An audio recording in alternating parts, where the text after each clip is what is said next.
સમાચાર સામે આવ્યા છે। તાલુકા પંચાયતના પ્રમુખની દાદાગીરી આવી સામે। પ્રમુખ રાજન વસાવાએ કોન્ટ્રાક્ટર પર કર્યા છે ગંભીર કહી શકાય કે હુમલો। બહારથી માણસો બોલાવીને રાજને કરાવ્યો હુમલો।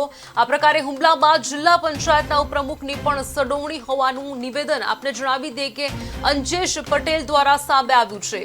મહત્વના સમાચાર સામે આવ્યા છે। ડભોઈથી જ તાલુકા પંચાયતના પ્રમુખની દાદાગીરી સામે આવી છે।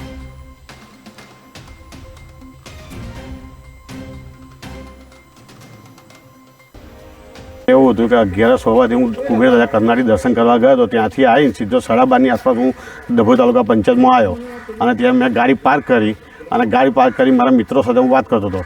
ત્યાં ડભોઈ તાલુકા પંચાયતના પ્રમુખ રાજન તડવીએ એના સાગરીતોને 4-5 સાગરીતોને લઈને આવ્યો હતો અને જેવો હું ઉતરીને વાત કરતો હતો એમાં મને ઘેરો ઘાલી દીધો અને મને મારવાનું ચાલુ કર્યું।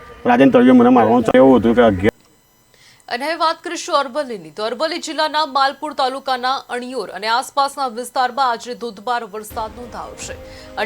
અણિયોર કંપા અને મોલી સહિતના ગામોમાં 3 દિવસના વિરામ બાદ વરસાદ શરૂ થયો છે।